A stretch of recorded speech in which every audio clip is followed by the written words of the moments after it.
My friends, this is a update for home sellers. The update is going to look at the statistics for the Dallas-Fort Worth home market, kind of point out a few things that might affect your home if you're trying to sell right now, and also give you some tips on how to manage the current marketplace. So let's start by proclaiming pretty boldly that right now, November 2023, is not the best time to be selling. You probably, if you're trying to sell right now, you probably already feel it. There is a lot of competition from other homes. Very few buyers are interested in risking braving sometimes the cold and the rain, and also the daylight savings time. Oh my God, it is really dropping the number of people out shopping for homes. So right now, most home buyers who have kids, and this is probably 80% of all home buyers in Dallas-Fort Worth area of Texas, guess what? Their kids are preparing for some kind of school events, for Thanksgiving and for Christmas, rehearsals, prep for the sports games, lots of homework assignments. They're in the middle of wrapping up the year, getting ready to travel for Christmas and for Thanksgiving, preparing Christmas parties, thinking about spending money on Christmas presents rather than saving it for down payment. You name it. Long story short, right now, people's minds are not on buying homes. So who is currently buying homes? Typically, those are people who either don't have school-age kids, maybe their kids are too little, or maybe they already have the kids that graduated and, flew out of the nest. Or it is young couples who are not married, or sometimes it is people who are transitioning from another part of town or another part of this, the state or the country due to the job relocation. But normally, the activity that we see in a normal environment, it is very subdued because of the fewer buyers shopping at this time. So the reason why right now it's not the best time to be selling is because of those that I mentioned. So let's take a look at specific issues that we need to keep in mind when selling during this difficult time, and then look at tips on how to overcome those issues. So number one, let's start with what everybody wants to hear about first, and those are prices. Those are the prices in the Dallas-Fort Worth area of Texas. Now, the red in this case is the Collin County. The green is Denton. Blue is Dallas. And then dark gray or black is Tarrant County. Now, if you are not in one of those counties, maybe you are in Grayson County, maybe you are in Johnson County, your county is more likely to look like one of these graphs than something completely different. So most counties in the Dallas-Fort Worth area of Texas, they just follow this specific pattern. So let's take a look.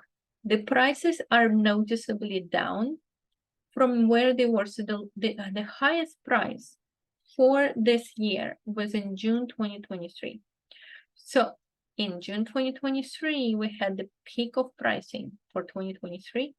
Then we went down from there. We had a little bit of a peak in some cases in August and September, but that was just in Collin County. As you notice, all other counties except for Collin pretty much had a price decline, pretty steep price decline starting from June.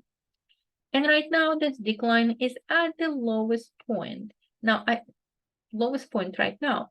I do predict that the prices will go even lower in December, simply because fewer people than now will be actually shopping in December, so fewer buyers, lower prices. So price-wise, the picture is pretty grim. So if you need to sell during this difficult time when everybody's cutting prices, a lot of home sellers that have been in the market for a while, they're now desperate to sell. and they're starting to cut their prices very aggressively in order to sell their home and close on their home in 2023 and not carry it over for the next year. So what do you do when you are trying to sell at a higher price in this difficult market? To be honest, do not play a fool. Do not say that, oh, everybody's cutting prices, but I'm just going to go ahead and ask for a maximum price right away and just see what happens. This is going to be a recipe for disaster in a slow market. Look at competition. We have a video on this channel called competition-based pricing. Find that video and review it, because pricing your home correctly from the start is going to be the key to the best sale. If you overprice it right now, even if you're trying to achieve the highest price, overpricing is not the path to a higher price. It is a path to days on the market and price reductions and people sending you lowball offers, exactly the opposite of what you're trying to achieve. Pricing it just right and then generating multiple offer situation because you priced it right. That is the recipe for maximizing the price in this environment. Now, I will be honest with you. You're not going to jump higher than your own head.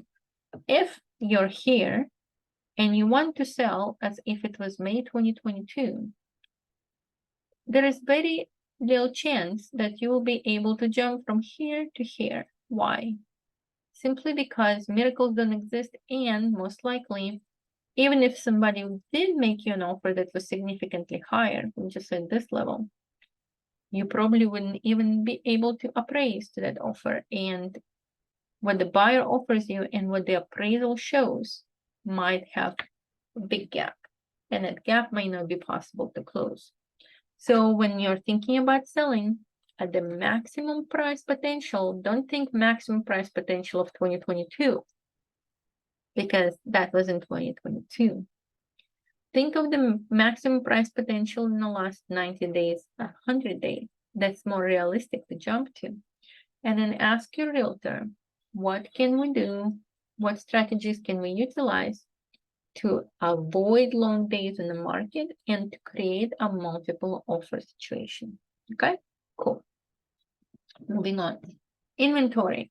Well, you're not the only one trying to sell a house. So if you're planning to sell a home, then most people are like horses with their blinds. As far as they're concerned, they're the only one in the world trying to sell a home. But that's simply not true. Maybe when as far as three houses down the street, there might be homes also trying to sell. Because a man is not an island, and your home is not an island either, you need to be very aware of other homes trying to sell within a 1 mile radius, because those are your competitors. This is the marketplace, and your house is, sadly, as much as you love it, is simply a commodity, like a bicycle or like a piece of bread. And a buyer shop based on price, not based on the fact that you have super duper marble on your countertops, or you have at some point 10 years ago, you've put in $100,000 into upgrades. You are competing with a lot of other buyers. How many? Well, take a look. So this graph shows the number of homes also for sale in a specific county. As we notice, the number of homes in Denton County and in Collin County, the red and the green, is smaller. And the number of homes in Dallas is kind of in the middle. And then the highest number of homes is in Denton County. So this is just representative of the fact that there are a lot of inventory in Denton County. Quite a bit in Dallas, significantly less in Collin and in Tarrant. How does it affect prices? A lot. The more people are trying to sell the same commodity as you are, the more you have to play by the market rules.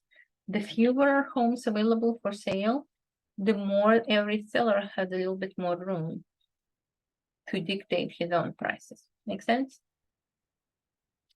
So right now, what we're seeing is that for as far as 2023 is concerned, so this was January 2023, February, April. So noted that last year we had quite a drop, quite a low number, low amount of inventory. And then it started to increase and then increase. And then as far as Denton and Collin County, right now it's slowing down a little bit. And it's probably because a lot of people simply, and I'm observing it myself, talking to sellers, a lot of people, once they hit October and once they started to decorate their Christmas tree and starting to prepare the Thanksgiving guest list, they decided to just take their home off the market. They do not want to show the house. Well, the Christmas presents are already wrapped under and the home is decorated, the heck out of decorated for Christmas and for the holidays. They just simply don't want guests in barging in on the dinners right now. Plus, it is getting dark and the goddamn, and I'm so sorry, this unfortunate daylight savings time is making it more difficult to get people to see the house because it's so dark. The moment people get out of work and they want to go see your house, it's pitch dark, like there is no tomorrow. So the buyers just say, oh, we're going to see tomorrow because it's very dark right now, and then they end up never seeing it. You know what I'm saying? I'm just saying that there is a number of events that is, or number of factors currently playing into the fact that some home sellers, especially in the Tarrant and Collin County, simply deciding to remove themselves out of this situation, and they're taking their homes off the market. This is why you see the decline in the number of homes available. But the sellers for Dallas and Tarrant County, they're like, woo-hoo, we're continuing to show even if it's midnight and we have to light up our own lanterns for the buyers. Point is that in both cases, no matter whether it's Dallas, Tarrant, or Denton and Collin, compared to the beginning of the year, we're probably seeing the highest number of homes, and which means the highest number of sellers also trying to sell their homes. It means increased competition for you. And anytime you have increased competition, competition suppresses prices. Just keep in mind that right now you're competing with more sellers than any of these people who sold right there did. And you need to have a strategy of how to deal with that. So, okay, so let's talk about it for a second. How do you deal with high number of competing properties for sale? Number one, by not ignoring them. Printing out or looking them up on iPad, opening up their listings, go on Zillow, look up the houses in your neighborhood, see what their carpets look like, see what their kitchens look like, see what their paint looks like, see what their fireplaces look like. Basically spy on your competitors to understand what is it that they're doing right, and then look around at your home and say, do I think that my fireplace, my kitchen, my bedroom, my living room, my bathroom, how do they stack up compared to what I'm seeing online? And also adjusting in your head, okay, I may not have the best countertops. Okay, I now know that, but I have the biggest backyard. So part of dealing with competition is not only looking at them and saying, I bet they spend $100,000 on that upgrades and stupid, I can sell my house just as well without the upgrades. Not being focused on what they're doing, looking at what they're doing and saying, okay, speaking from an objective standpoint, they do have a bigger kitchen and they do have a prettier countertops, but I have a bigger backyard and my kids' rooms are bigger. So understanding their strong points and not trying to compete with their strong points necessarily, but understanding your good points and making an emphasis, making it different, showing differentiation, showing the value that countertops are not the most important thing. Kids' rooms are bigger, so my house is more practical, right? Something like that. Dealing with competition, that's number one. But number two, not being the house priced home in the neighborhood. I know that you want to sell for more than all other homes in the neighborhood, but wanting to sell for more homes in the neighborhood and being the highest priced listing in the neighborhood are two different things. One happens because of strategic decisions. Being able to get the highest priced neighborhood is a strategic approach to how you sell your home and how you present your home. Simply pricing your home higher than everybody else and expecting people to just show up and agree with that is going to be a failing strategy. Ask your real estate agent and ask him, be frank with me, be open with me. What do you think is the realistic price at which we can attract people into the home, given that I have 25 other homes for sale in the area? Because your step number one is to get people into the home. Unless they're in your home, they're probably not buying your home. So getting them into the home is step number one. Focus on step number one before you can focus on step number two, which is maximizing the number of maximizing the offer that you're going to receive. That's a separate issue. First attract people, then manipulate them into making higher offers. Okay. So we talked about inventory and I over talked it a lot. So let's take a look at what we can expect as far as people making offers. So you want to sell your house for $400,000? Guess what? According to this graph, which shows how much people are getting, home sellers are getting compared to their asking price. Right now, it shows that home sellers are getting approximately 97.7, 97.5% of the asking price. So what does that mean in practical terms? So if it's 100 right here, you see the little line that says 100. If it's at 100, it means that you're asking for 400 and you're getting 400. If it's below this line, then you're getting less than you're asking. And if it's above this line, then you're getting more than you're asking. So what does it show? That this is data for October. We don't have data for November yet because we're still in November, but this is data for October. In October, the sellers were getting approximately 97.5. And how much is that? Let's just say you're selling your home for $400,000. It means that 3% of $400,000 would be $12,000. So if you're presented with an offer that is about $12,000 below or 3% below where you're expected to be, do not start throwing a hissy fit. Just because somebody presented you with a lower offer doesn't mean it is their final offer. That's number one. But number two, just understand that this is currently where the market is. The sellers are not being mean, the buyers are not being mean or lowballing or greedy or anything like that. They're just looking around and they see the same data as I'm showing you right now. They're not blind to it. And they're saying everybody else is offering 97.7. Let us try. Now, do not be upset with them. Thank them for their offer and then try to improve their offer by asking them, can I make you a counter offer? Something like that. Alrighty, but do not throw a fit and say, oh, I never let those people back into my house. I don't want to speak with them. It's not the time to be rejecting offers. Right now, offers are scarce. Speaking of scarce offers, let's take a look. So this graph, specific graph, is called shows per listings. How many people visit a house right now? On average, not precise. So as of right now, it shows that compared to the peak of about 8 to 10 people per house, most homes in pretty much all of the counties are currently getting between 4 and 5 people to visit their home. So if you have 4 or 5 people visiting your home approximately, before you select an offer, it means that you have to value, if you only have 4 people who showed up, and you only have 2 offers right now, it doesn't mean that you need to wait indefinitely. This is the normal number, apparently, based on statistical analysis of thousands of homes in the area. Do not blame your agent. Do not say, the buyers are just, maybe they'll come out some later. Maybe they will, maybe they won't. Let's take a look how it played out last year.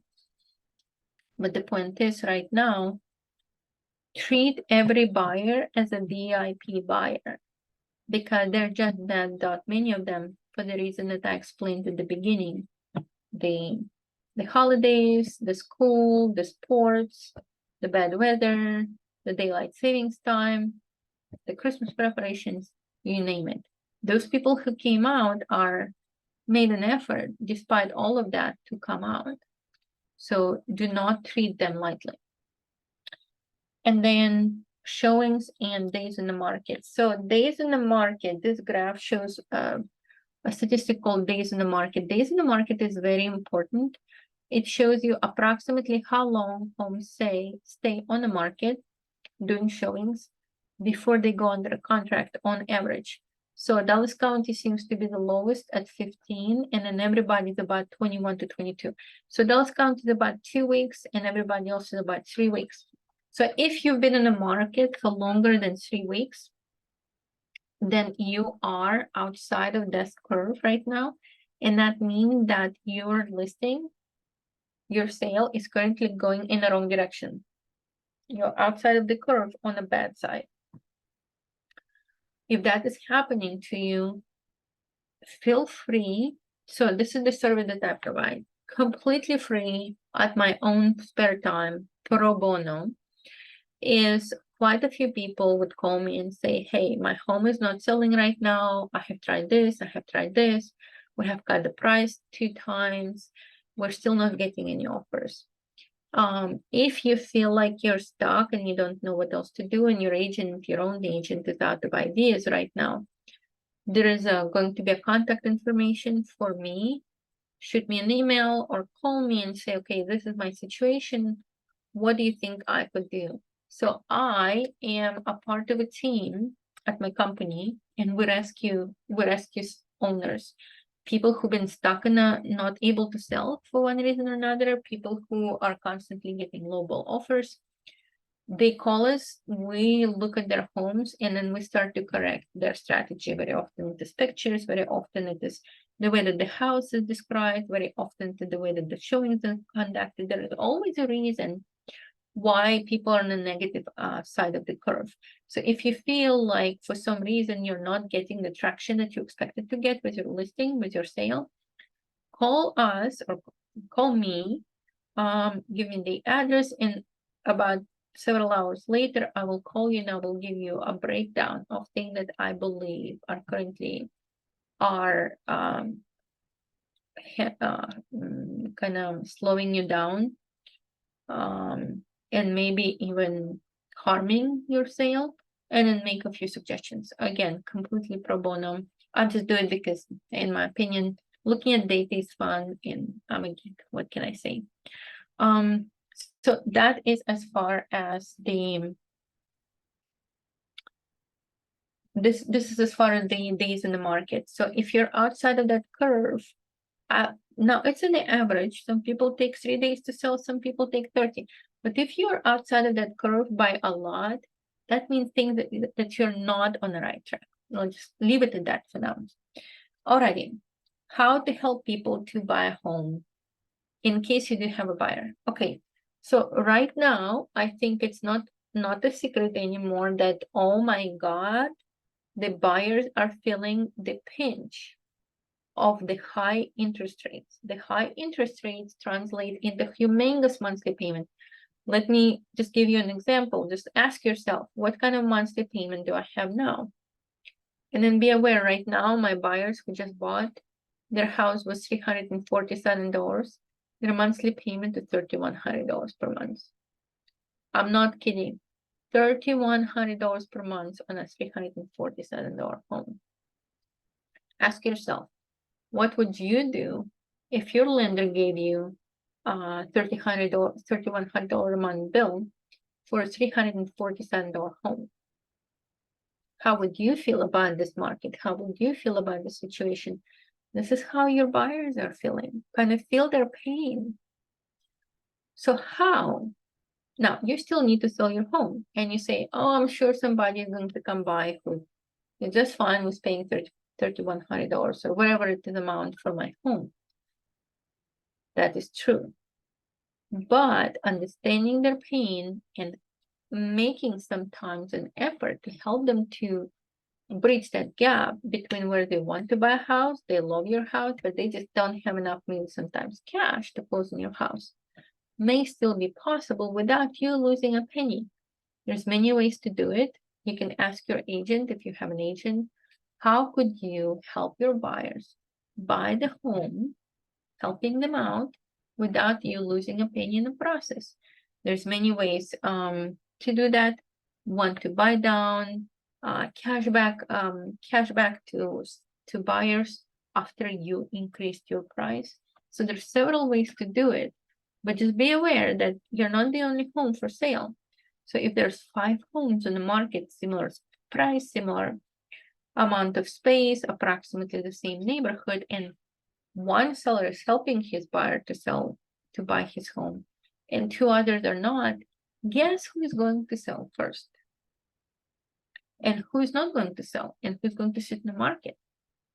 Racking up time in the market, looking like a stale listing, and generating less and less buyer interest with every passing week.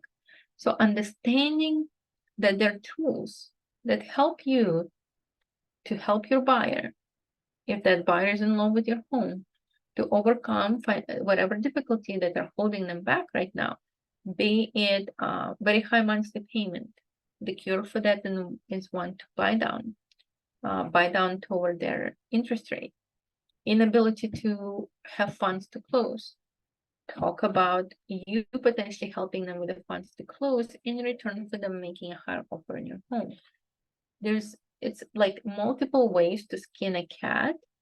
And sometimes it really helps to have a lender, a very smart, very crafty lender who is creative, and you can call that lender and say, hey, I have the situation. I have buyers and they're currently experiencing X. What do you guys usually do in this situation? And that lender runs a couple of ideas by you. Long story short, you might find yourself in a situation where this is necessary. Do not be discouraged by it. Right now, as far as assistance to buyers, it is pretty much the standard. The standard, it is expected among builders and new construction homes. It is expected. People walk into a builder office and they say, what are your concessions? Or how much can you help me with XYZ? So just understand that what you consider to be uncomfortable is actually expected, and the buyers are not oblivious to it. It's expected in certain parts of the transaction or certain types of transactions. So do not be resistant to it, but only do it when it's truly needed. Do not offer it up front. Do not say, buyer will offer $5,000 toward interest rate buy down. Don't do that. It might be a cash buyer. He doesn't need your $5,000 toward that specific issue, but he'll take it. So do not offer it up front. See until you receive an offer. When you receive an offer, take a look at what their funding is, and then decide, talk to their lender, and then decide how tight they are on their funding, and then see if it's needed, and only give as much as needed. Do not offer blank concessions. It's a surefire way to lose money that didn't need to be lost. Okay. Speaking of new construction homes, I really want to bring up a topic that a lot of people are completely oblivious to. So I am receiving so many requests from people who bought a house like maybe last year, 2022, 2020, maybe even this year. And whatever happened, they decided they want to sell, they need to move. And then you want the same price or higher price than the builders are currently charging. But that's part of a problem. What they're not seeing is the concessions that the builders are making to the buyers' closing costs. So right now, if you are in a situation where within about 1 to 2 miles of where you are, there is a builder's office that is currently selling homes, you need to go pretend like you're buying, pretend like you're a buyer, go into their office and investigate how much are they offering in the concessions, how much are they offering toward the interest rate buy down or toward the closing costs. What interest rates do they offer if they have a preferred lender? That information is extremely important because choosing between a new construction home and a pre-owned home is very easy for most people. They will go for new construction home. You are the disadvantage in this. There is no argument about it. People prefer new car to a used car. People prefer a new toy to a used toy, a new book to a used book. That's just human nature. But on top of that, the builders have very efficient ways of helping them to minimize their closing costs, give them lower interest rate, and you don't have those options. So understanding what the builders are offering is extremely important because you will need to compete with those builders. So for right now, all I need to say is that speak with your agent about, if you're in that situation, speak with your agent and see what your agent suggests that you do in that situation. That's about it for now. My dog is barking. I'm so sorry. I don't know what's happening behind me, but I'm going to have another little video about the upcoming commission mess. So right now there is one topic that might be helping you in the future, but not right now, and that in the future you may have to pay less in commissions during the sale. Right now it's a one big legal mess still. In the Dallas-Fort Worth area, everybody's still paying 2 commissions as far as sellers go still. How soon will this be resolved? Nobody knows. I will post a link to a separate video about commissions because commissions are a big part of your closing costs. So do not worry about commissions yet. If you're selling right now, Dallas-Fort Worth is still doing what they used to do. But if that topic is interesting and important to you, then watch that video and see if there is any way that you can minimize your expense on a buyer agency commission. That's it for now. I apologize for all the doggy noises behind me. I hope that it was not too much information for you. Guys, you're watching this video right now. If you have questions, if you feel like some points of the video could help, I could spend less time on or more time on to make it more enjoyable and useful for you, please leave a comment below. And also leave a comment like, what kind of topics would you like me to cover in the future in other videos? I really love that feedback because in most cases, I'm just trying to guess what you would like to see. My name is Elena Garrett, and I'm a realtor with Keller Williams Central in the Dallas-Fort Worth area of Texas. I'm also a part of a special group called 72 Sold. Our job and our objective is to sell every home that we put our hands on within 72 hours. So you're not stuck on the market showing it weekend after weekend after weekend and getting fewer and fewer buyers. So our goal is to sell every home within 72 hours. So I have a lot of knowledge and tools and experience in how to take pretty much any home and sell it within 72 hours. But anyhow, so my name is Elena Garrett. I'm a area director for 72 Sold, and I'm a realtor with Keller Williams Central. My contact information is below. Enjoy your weekend, and I'll see you later.